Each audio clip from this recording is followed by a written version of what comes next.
Welcome to the Emma Jane Taylor Show. I'm Emma Jane Taylor. Today I am very excited. I am going to be interviewing Patra De Silva, who's flown in from Canada to do business in the UK and also to come and see me. Patra is the president and founder of NHV Natural Pet Products. Let's see what she has to say. Welcome to the show, Patra. Thank you, Emma Lovely Jane. to meet you. Lovely meeting you. So tell us about your business. Why did you start it? And what were your passions behind NHV Natural Pet Products? Well, I've always been in the business world, done various things, but never found my true passion. I've always had a passion for animals. Even as a child, I would rescue squirrels and birds and feed all the stray dogs and cats that were around the house in Sri Lanka. And there was this real passion for pets. And I got involved, as life goes with business, in a company that was manufacturing supplements for people.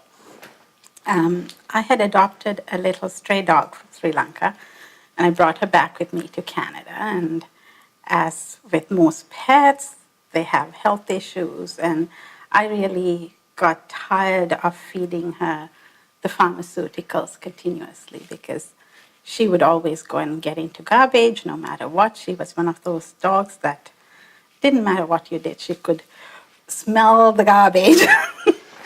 So I decided that because we were doing supplements, I would try some of the herbs on her instead of continuously taking her to the vet. And I found that it made a huge difference. So diet and nutrition and herbal supplements can help them. And I thought, well, nobody's doing this, and our pets need something better too, not just us. So I invested in bringing in a holistic veterinarian, and we had a master herbalist, and we spent years developing this line of herbal supplements for pets. We have 35 products that help treat 150 different ailments. It's for anything from, say, arthritis, which a lot of people are quite aware of in pets, to heart conditions, to Cushing's disease, diabetes, kidney, bladder infections. So different type of products, but they're all herbal. They're all natural. We don't use preservatives. We don't use additives. So it's 100% natural product for your pets. And so the products that you produce and you've developed for animals, is there any link between what you're putting in them to give animals and what you'd give to humans? Well, the humans can take it as well. My husband takes really? the milk thistle, one of our products for liver.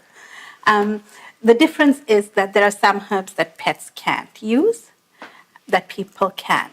So we've been very cautious about how we've developed this line, right, in making sure that the herbs are safe for animals and they're done to suit an animal's body. Right, and that's through research, is it? How Yes. do you do all the testing for this? So it's through research. Like I said, we had a holistic veterinarian, so she had studied herbal medicine for pets, and she, with the master herbalist, were able to come up with these compounds that we formulated. We're one of the first companies to start doing clinical research on the products. We completed one of our studies at the University of Georgia recently and had that presented at the... Wow. Yeah, very exciting. It was amazing. It was a huge accomplishment from a business perspective for myself. And personal, of course, right? Yeah. So, and it was just presented at the ACVIM, which is the American Veterinary Internal Medicine, very prestigious conference. Right. And we were the only herbal supplement there. So, well, huge congratulations. Yeah, thank you. So you're making waves. Yes. And so you distribute around the world? Distribute globally. We have distributors in Korea, in Japan, expanding into Hong Kong, and I'm hoping to get somebody into the UK soon. Oh, and of course, from today, magic will happen. Yes. So, I mean, there's people I'd like to connect you with, and I'm sure there's lots of people in the UK that can support your journey.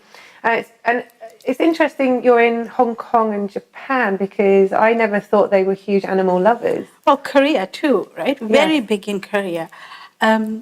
It's quite interesting, those markets where we've seen a lot of, we were talking about abuse. where we've seen that there's a change happening. Right, good. And there's a commitment happening to save animals. And there are advocates out there. And you so see that change, do you? I see that change. And I feel that if we can be present, then we can be a voice. Yes. So Having your voice. pushing into those countries where we have seen some issues is, I think, a good thing. And there's been a little bit of a theme lately with my shows about the online animal abuse. So to hear that it's changing in the worlds where you're seeing it's very prevalent, and that's where the social media is coming from. Yeah. So actually, let's stamp that out. Let's put the goodness in by the work that you're doing and others are with animals. Yeah. So is there anything that you'd realised early on in your life that you wish could have changed your life at that point? Was there anything that happened where you thought, oh, I can change my life now, but you weren't ready? Probably just not being present in the moment. You know, you get busy in life, busy in work, and sometimes things come your way, but you kind of push it to a side maybe, because maybe there's a fear in you that it's the wrong path to go down. So I think kind of finding your inner true self. So again, what we've been talking about, having a voice. Yeah, and being confident. And not being afraid. Not being afraid. To take those challenges. And using your fear to step through into a world where you know you're going to enjoy and be passionate about. Absolutely. So if you had a failure in life, what has been your biggest failure that's driven you further on? Well, it's to do with the company. When I invested and started making this line of products, I was also very involved on the human supplement side. And it was, again, this is where we just talked about, where you kind of get pulled away. So I decided to focus more on the human side. And even though the investment was made on the pet side, I really didn't put enough energy into it. And I had a company come to me, and we were just talking, and I said, you guys take this on because it's a great line, and nobody is doing it, and there's a market out there. So we started this business relationship, and because it was just over a dinner conversation, I really didn't have the paperwork for it. I did not have those agreements that I should have had. Right. So biggest mistake, biggest failure, I got into business with somebody. Without agreement. Without agreements, and after several years, they decided that they could switch buying the product from me and try and replicate my product. Right, and you had no leg to stand on. I had after a certain point put in an agreement, but it was not strong enough, and it took a lot out of me because it became legal, and I had to try and stop them because they were doing a lot of harm. Their formulas were not researched enough. Right. So it was quite draining. It was very draining. It's all about having a tight contract, getting the terms and conditions set out. And you're an international businesswoman. Yeah. So you have a lot. You've learned a lot to be here today, sharing with us. So, what's next for you, Patra? What's next? Continuing with our research, I do want to take and prove to the world out there that herbs have a place in pets' lives. It doesn't I'm not a person who says you only have to treat your animals with herbs. I believe that the two can work in conjunction. Yes. We look at cancer, which is awfully prevalent today in pets. Is it? Yes, extremely. Why is that, do you think? I think it's got to do... They don't have stress and... I think it's got to do a lot about diet. Right. We tend to feed them, kibble and not the most nutritious food, and we don't rotate it enough. So I think we can do better for them. And what's kibble? Dry dog food. Right, okay. It's an American term. I just need it translated. It's an American term. Dog food. Fine. Whoops. That's fine. And so it's about sharing your energy about what you know and getting getting the word out there a bit more. Yeah, and just showing through doing research through universities and showing that these products have a place. Yes. You can make a difference in a pet's life. And so just going back to what you were just saying about animals are getting more cancer and illnesses, and obviously we know that cancer lives dormant in us as humans, and stress can be a big trigger. Do do you think, I'm just putting this out there, do you think that in a world where we're getting busier, we're getting more stressful, do you think this is translating down to our animals? Do you think our stress is making these animals more anxious and stressed, and they aren't being looked after as they may have done 20 years ago, because women are much more in the fast lane as well as men? Yeah, that's a very good question, Imogen. And you could be very right there. There could be a theory to that we tend to neglect them a lot more, and they are getting more stressed because they're staying home a lot longer, maybe because we're not around. So yes, there is. We could potentially raise awareness for dog owners and animal owners to look at, the length of time they're at home and how their stress is relating to their pet. And pets do pick up on people's energies, very much so. I mean, they do have dogs that are trained to detect cancer in people. Dogs and cats can detect diabetes in people. So animals do have a high level of sense. And they're emotional. Yeah, and very emotional. But getting back to that point, my point was that when they're going through cancer and chemotherapy, you can use herbs to support their immune system. Right. Just to help balance them. Everything else.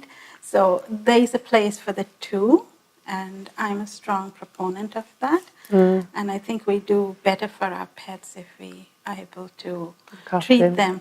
My own dog lived for 20 plus years. Wow. The one that I brought from Sri Lanka. Yeah. Oh, that's a lovely story. Yeah. And so, I mean, you're not a scientist. You haven't got a scientific background. This is just something you've been passionate about and you've chosen to go into, and you've made a global success of your business.